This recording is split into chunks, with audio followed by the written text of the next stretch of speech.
I'm Jackie. I'm an Arizona realtor and have built a multi-million-dollar business with my husband by using what I learned from being a teacher. Now I'm bringing the steps I took to leave the classroom and become a top producing agent and team owner. So grab your coffee, cherry vanilla Coke, or maybe even a cocktail, and let's begin. Good morning, guys. Hey, it's Jackie. So in this episode, I'm going to talk about one of the biggest hurdles I've had in my business. And guys, it had nothing to do with my clients or gaining new business. I'm also going to give you my opinion about something we say as educators and even as parents that we need to stop saying. So let's talk hurdles when starting something new. Obviously, going into real estate, I knew there was going to be a huge learning curve. I didn't know anything about being a realtor. Now, I had purchased 5 homes when I became a realtor. So I knew hey, a realtor is someone that I'm going to call. They're going to answer the phone. They're going to send me homes to check out. I'm going to send them homes that I find. We're going to go look at them. They're going to tell me what they think. I'm going to tell them what I think. There's going to be some communication. Then I'm going to have a whole lot of papers to sign. And then what feels like forever is going to go by. And then I'll finally sign the dotted line, get my keys, and they'll get a big check, right? Yeah, no, that's not all. I didn't know about the communication that a realtor has with the lender, with the title companies, not to mention the inspectors and setting up all of those appointments and then just keeping track of all the timelines. I thought a realtor just showed me a house, had me sign some papers, and then earned a check. Newsflash, I was wrong. So that was one of the hurdles. Another hurdle that I had was learning how to budget my bills on a commission. Now, it's easy, I think, to budget when you have a set salary. You know how much comes in every month. If something new comes in, great. But I felt it kind of easy. So as a realtor, basically every time you close on a house, you're unemployed. And it's really important to always have prospects or clients who are buying, maybe not right now, but maybe they're ready to go start checking out homes in 30, 60, 90, maybe even 120 days. Now, the reason why is because this allows you to know when a possible next paycheck is going to be coming. But we'll talk about that in a different episode. So the hurdle I'm talking about is one you may or may not be aware of.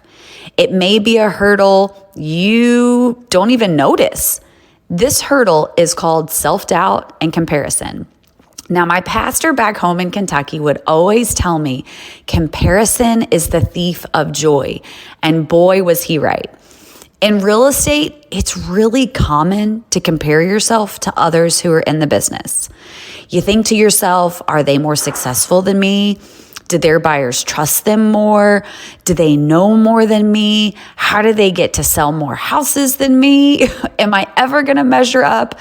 Guys, it's a never-ending cycle of comparison. Even, I think, with social media, it makes it even more because you wonder, well, why do they get so many more likes on their post and I posted the same material? Or why do they have so many more followers than me? Why aren't people following me? Guys, if you have 100 followers, think to yourself, if you had 100 people in a room all looking at you, would that seem like a lot of people? Because I think it would. Now you have people who maybe they have a better social media presence than you, and they have 10,000 people. Guys, that's like a concert. I don't know about you, but I don't want to be Blake Shelton standing up on a stage having that many people looking at me. I mean, it's a lot. So how do you leap over that hurdle and tell it to suck it? Well, you have to remember why you got in the business. And hopefully it wasn't for money, because if it is, you're never going to find joy. You're never going to be content. You're constantly going to compare your numbers to those of others. The joy in selling real estate is watching a family smile when they found the one. Joy is when you listen to the kids run through the house during a showing, calling, "This is my room. Oh, look, this is my room. This is where I'm going to put my bed." Guys, it's the best sound. Joy is found in the process. It is truly becoming part of the family that you're helping to buy a home. I've decided I don't want to refer to my clients as deals that I've closed or transactions that I've completed. I refer to my clients as families. This doesn't mean that all of my clients I've served are married with children. Okay, guys, I've helped retired couples find their last home together. I've found single families or single people find a home.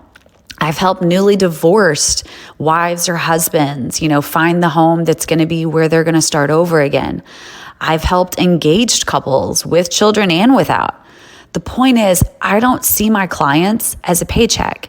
And when you have that mindset, you can find joy because it's not, wow, I didn't sell that many houses, or, oh, I didn't make that much money.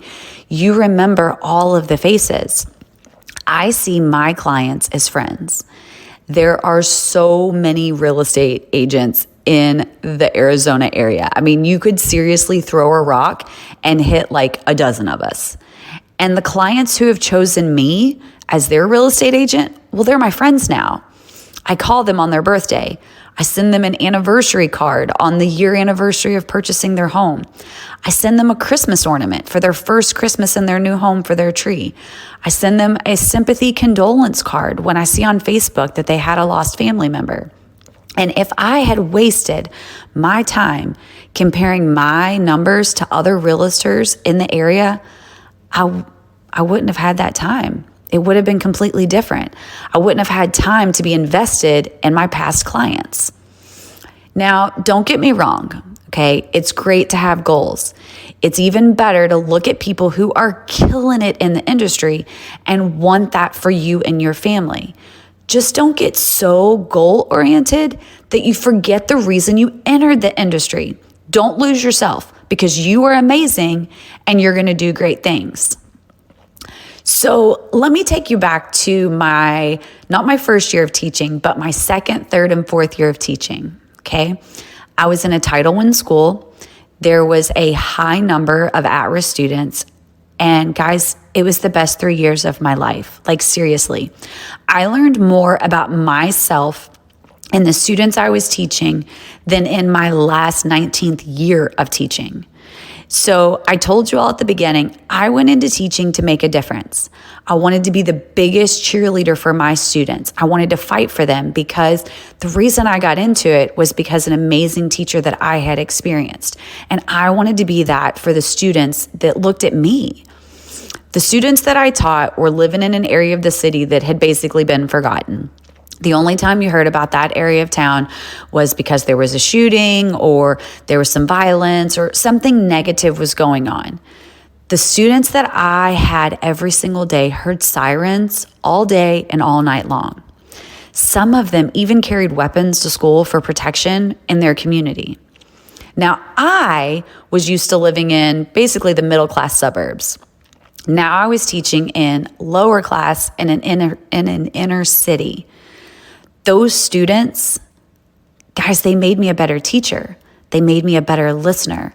They created an advocate in me where I could advocate for them.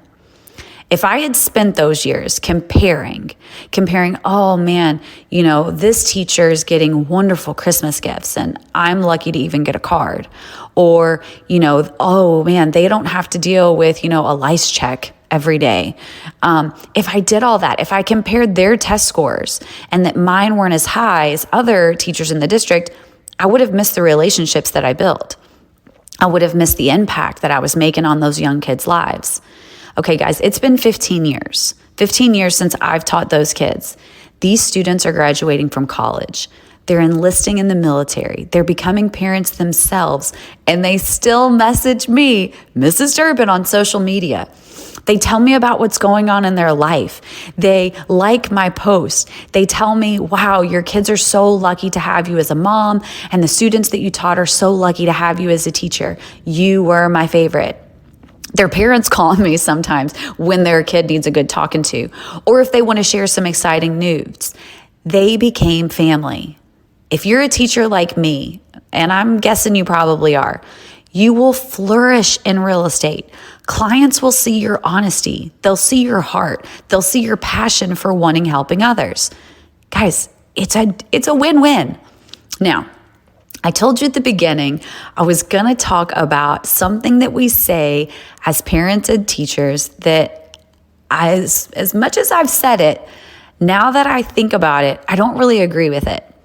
It's something that I know that I've said to my students. I thought it was kind. I thought I was being helpful, but now that I look back, I think it was dismissive. I think it was discouraging, and I think it was wrong. So what am I talking about? This little phrase, you are perfect just the way you are. Have you ever said that? Maybe to a student, maybe to your own child, maybe to a stranger, that you're trying to comfort, maybe someone at church. It doesn't matter. But what does this really mean? You are perfect just the way you are. No, I'm not. I'm not perfect. I'm nowhere near perfection. And the fact that we tell people they are perfect the way that we are, we're telling them that we don't want them to change. We don't want them to grow. We don't want them to do anything. We want them just to stay exactly where they are. Well, I just don't agree with that. Because what if a seed was told this? So imagine like a pack of seeds.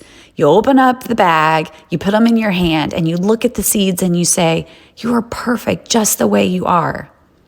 Well, guys, guess what? We'd have no plants. We'd have no trees. We've had no flowers. We'd have no food. Seeds, while yes, they're perfect and we accept them, we want them to grow, right? Like you don't plant a seed in your garden and go, you're perfect the way you are. Don't ever grow into a flower. We don't plant a garden with seeds and say, seeds, you're perfect the way we are. No, you want them to grow into vegetables and fruits so that way you can eat them. What if a doctor was told this? You're perfect the way you are. Well, if you told a doctor in 1970, well, then smallpox would have never been eradicated.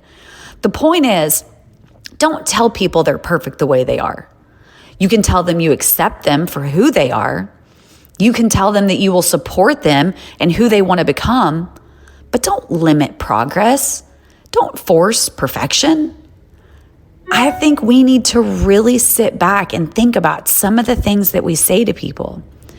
While I feel that my business is wonderful, it's not perfect. I can always learn more. I can always do more for my clients. So I don't want to be perfect the way I am. I want to keep learning. I want to keep fighting. I want to keep doing better and being better. And you know what? I can. Going into real estate can seem scary. Starting something new can be a challenge.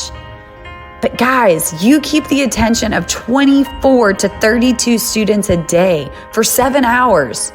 You maintain peace in a sea of hormones and body odor. You can do this, and I'm here to help. Make sure to follow me on Instagram at Jackie Durbin AZ and at Socially Ish. Also, like, share, and rate this podcast. And if you need help or you have state-specific questions, reach out to me and I will gladly help. Here's to not being perfect. Here's to not comparing. And here's to surviving. I will survive, and so will you.